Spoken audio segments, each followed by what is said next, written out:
ఉన్న బంగారాన్ని విడిపించి ఆ రోజు ఆన్లైన్ రేటుకే మేము కొంటాం. Sharma gold company.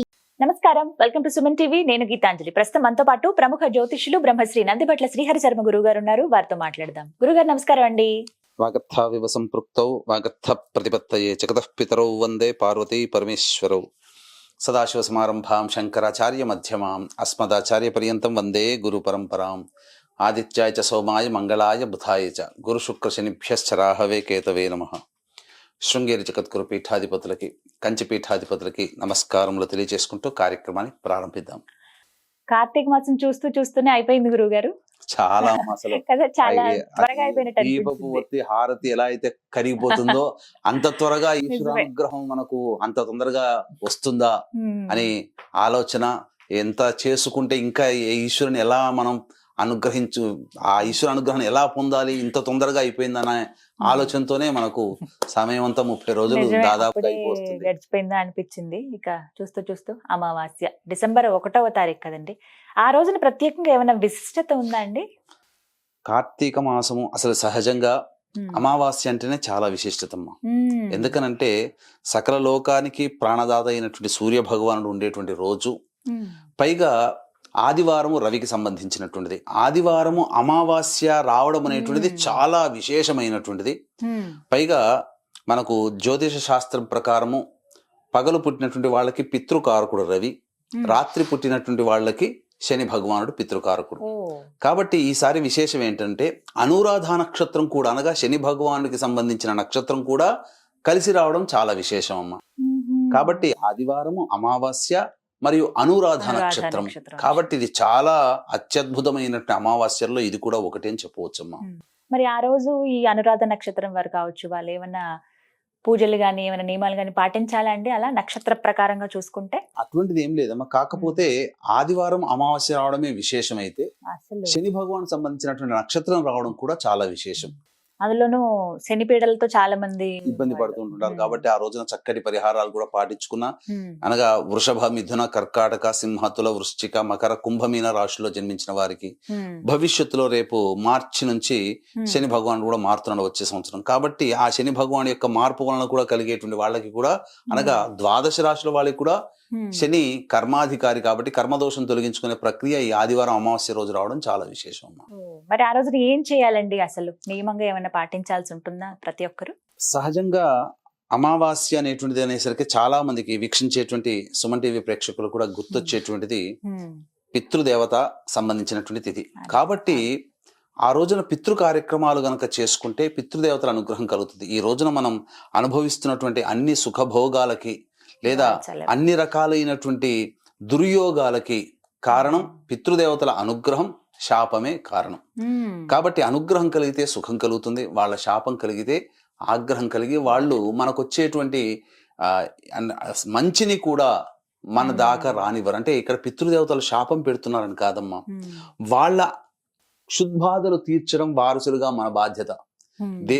ఏ వేదమైనప్పటికీ కూడా నమ్మా, దైవాన్ని పూజించమని చెప్పలే, కానీ అన్ని వేదాలు పితృదేవతల్ని పూజించమని చెప్పబడింది.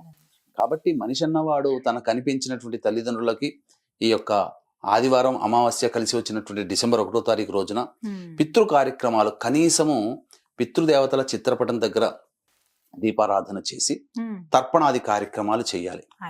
తర్వాత రావి చెట్టు దగ్గర మళ్ళీ దీపారాధన చేసి ఆ రోజున శివాయ నమః అంటూ 41 ప్రదక్షిణలు చేసి ఉత్తరం వైపున ఫేస్ పెట్టి శివ అష్టోత్తరం 3 సార్లు గనక పారాయణం చేసినట్లయితే తప్పకుండా దీప పెట్టడం వల్ల పితృదేవతానుగ్రహంతో పాటు శివయ్య అనుగ్రహం కూడా వచ్చి చేరి మనము సంతోషంగా ఉంటాం, ప్రశాంతంగా ఉంటాం.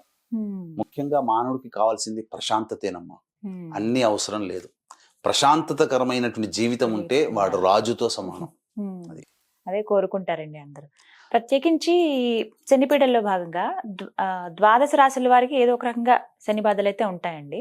అందులోనూ మకర, కుంభం, మీన రాశుల వాళ్ళకి ఏలినాటి శని ప్రభావం ఉంది కదా, వారు ఏమన్నా ప్రత్యేకంగా శనిపీడలకు ఏమన్నా చేసుకోవచ్చునమ్మా. ముఖ్యంగా ఈ సంబంధించినటువంటి ఈ ఆదివారం అమావాస్య రోజున పొద్దున్నే కాలకృత్యాదులు తీర్చుకొని, ముఖ్యంగా నది దగ్గర ఉన్న వాళ్ళైతే నది స్నానం చేస్తే గంగా స్నానం చేసిన పుణ్య ఫలితం దక్కుతుంది. తలాంచి శుభ్రం చేసుకోవాలి. తదనంతరం శివాలయానికి చేరుకొని నవగ్రహాల చుట్టూ శివాయ నమః అంటూ 27 ప్రదక్షిణలు చేసి శని భగవానుడికి తైలాభిషేకం, అచ్చమైనటువంటి నల్ల నువ్వుల నూనె, దీపారాధన నూనె వాడకూడదు. ఆ తైలాభిషేకం జరిపించిన తర్వాత అక్కడ ఎలాగో దీపారాధన చేస్తాం. తదనంతరం అన్నము నల్ల నువ్వులు కలిపిన 8 ముద్దల నైవేద్యంగా పెట్టడం. తర్వాత వృద్ధాశ్రమంలో ఆ వృద్ధులకు ఏదైనా తినే పదార్థాలు, పండ్లు ఇట్లాంటి కార్యక్రమాలు పంచవచ్చు. పారిశుద్ధ్య కార్మికులకి, వికలాంగులకి ఏదైనా గాని సహాయం చేసినా, ధన సహాయన, ధన రూపేణ, వస్తు రూపేణ సహాయం చేసినా ఆ శనీశ్వరుని యొక్క అనుగ్రహం చాలా తొందరగా కలుగుతుంది. ఇక దానాది కార్యక్రమాలు, శనికి సంబంధించినటువంటి ఇనుపమేకు, ఇనుపబాని, నల్ల నువ్వుల నూనె, నల్ల నువ్వులు, అలాగే నల్లటి వస్త్రము, ఇవన్నీ కూడా దానం చేయవచ్చు. ఉప్పు, బెల్లము, అలాగే పత్తి, ఇవన్నీ కూడా మృత్యు సంబంధమైనవి కాబట్టి అనారోగ్యంతో బాధపడేటువంటి వాళ్ళు వీటిని దానం చేయవచ్చు. ముఖ్యంగా ఆ రోజున చేయవలసినటువంటి పనులు నదీ స్నానము. నదీ స్నానం లేకపోతే కనీసము మన ఇంట్లో ఏ నది నుంచో తెచ్చుకున్న నీళ్లు ఉంటాయి కదా, బకెట్లో వేసి ఆ బకెట్లో శిరస్సును చల్లుకోవాలి. కానీ సూర్యోదయాత్ పూర్వమే స్నానం చేయాలి, ఇది నియమం. ఇక చెయ్యకూడని పనులు అటువంటి ఏంటంటే మాంసాహారం భుజించకూడదు, దాంపత్యము పనికిరాదు, ఒంటికి నూనె రాసుకోకూడదు, తర్వాత ఈ తులసి ఆకులు, మారేడు ఆకులు తెంచకూడదు. ఆదివారం అమావాస్య రోజున ఇటువంటి పనులు చేయకూడదు. ముఖ్యంగా ఇంట్లో సూర్యోదయాత్ పూర్వమే ఇల్లంతా కూడా తుడుచుకోవాలి.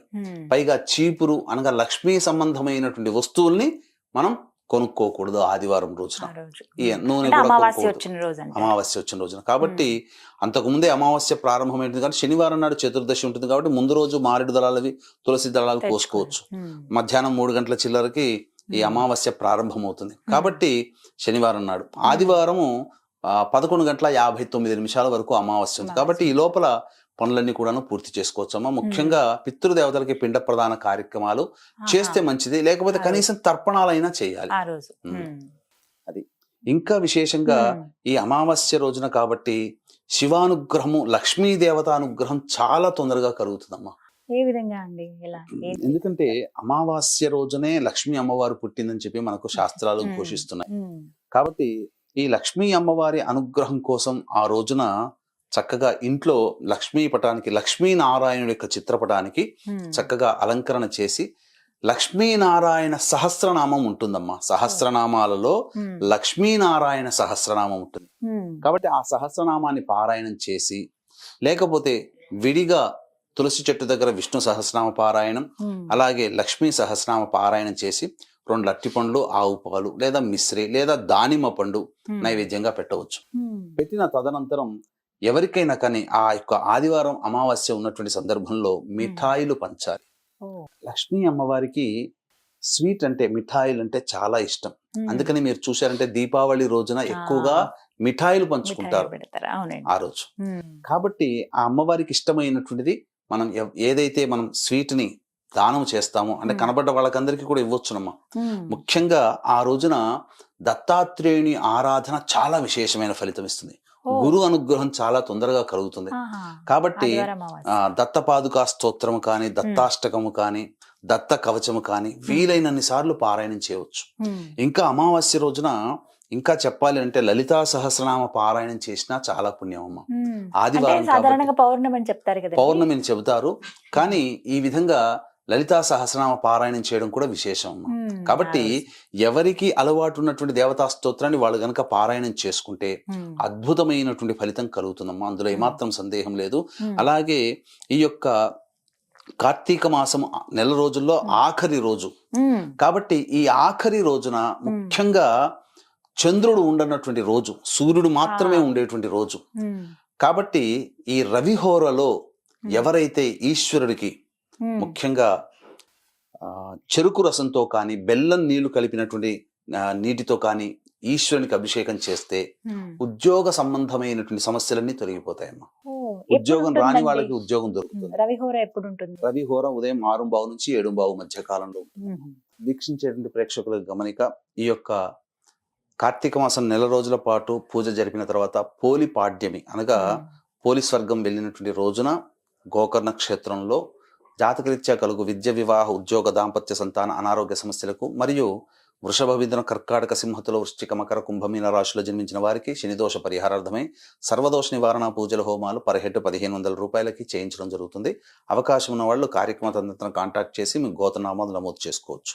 ఇక దాంపత్య సమస్యలకి వివాహ సమస్యలతో ఇబ్బంది పడేటువంటి వాళ్ళు ఈ సంబంధించినటువంటి పటిక బెల్లం ఉంటుంది కదమ్మా, ఆ పటిక బెల్లం పొడిని నీటిలో వేసి ఆ నీటితో 7 నుంచి 8 మధ్య కాలంలో అభిషేకం చేసుకోవాలి. ఇక వ్యాపార సంబంధమైనటువంటి దోషములతో ఇబ్బంది పడేటువంటి వాళ్ళు ఈ యొక్క ధనాభివృద్ధి కలగాలని చెప్పి మారేడు దళములతో అభిషేకము కానీ అర్చన 8 నుంచి 9 మధ్య కాలంలో చేసుకోవాలి. ఇక సర్వ విధాలుగా ప్రజలతో సంబంధం ఉన్నటువంటి వృత్తి వ్యాపార ఉద్యోగాల్లో ఉన్నవాళ్ళు, అలాగే మానసిక సంబంధంగా ఇబ్బంది పడేటువంటి వాళ్ళు ఆవు పాలతో 9 నుంచి 10 మధ్య కాలంలో. ఇక ఇంతకు ముందు చెప్పుకున్నాం కదా శని భగవాన్ సంబంధించి 10 నుంచి 11 మధ్య కాలంలో శని దోష సంబంధమైనటువంటి దోషాలు తొలగిపోవడం కోసం ఇంతకుముందు చెప్పుకున్నటువంటి శని దోష నివారణ కార్యక్రమాలు చేసుకోవచ్చు. ఇక 11 నుంచి 11:59 వరకే ఈ యొక్క సంబంధించినటువంటి అమావాస్య ఉంది కాబట్టి ఆ సమయంలో గురు సంబంధమైనటువంటి అనుగ్రహం కలగాలనే ఉద్దేశంతో పంచామృతాలతో ఈశ్వరునికి అభిషేకం కానీ లేకపోతే దత్తాత్రేయ కవచం ఆదివారం అమావాస్య ఉన్నటువంటి సమయంలో దత్తాత్రేయ కవచం 11 నుంచి 11:59 మధ్య కాలంలో వీలైనన్ని సార్లు పారాయణం చేయండి. ఇక ఈ శని భగవానికి సంబంధించి ఈ హోర ఉంది కదమ్మా 10 నుంచి 11 మధ్య కాలంలో వృద్ధులకి వికలాంగులకి పారిశుద్ధ్య కార్మికులకి 11 నుంచి 12 లోపల దానాది కార్యక్రమాలు పండ్లు ఇతరత్ర పదార్థాలు పంచవచ్చు. ఈ విధంగా చేయడం ద్వారా అమావాస్య రోజున ముఖ్యముగా ఈశ్వర అనుగ్రహం కలుగుతుంది. ముఖ్యంగా తర్పణాది కార్యక్రమాలు చేయాలనుకునే వాళ్ళు 6 నుంచి 7 మధ్య కాలంలో తమ పితృదేవతలకు తర్పణాది కార్యక్రమాలు కానీ లేదా 11 నుంచి 12 గంటల మధ్య కాలంలో తర్పణాది కార్యక్రమాలు చేయవచ్చు. ఇలా ఆదివారం అమావాస్య చాలా విశేషమైన రోజు అని చెప్తూ ఉన్నారు. కార్తీక మాసం అన్నాళ్ళు ఎలా చేసుకున్నారో ఈ రోజును కూడా అదే తులసి చెట్టు దగ్గర దీపారాధన 30 ఒత్తుల దీపారాధన చేసుకోవచ్చు. 360 + 360 720 ఒత్తుల దీపారాధన చేయవచ్చు అమావాస్య రోజున, తప్పులేదమ్మా. చాలా చక్కగా వివరించారు గురుగారు. నమస్కారం అండి. సర్వం శ్రీ ఉమామహేశ్వర పరబ్రహ్మార్పణమస్తు.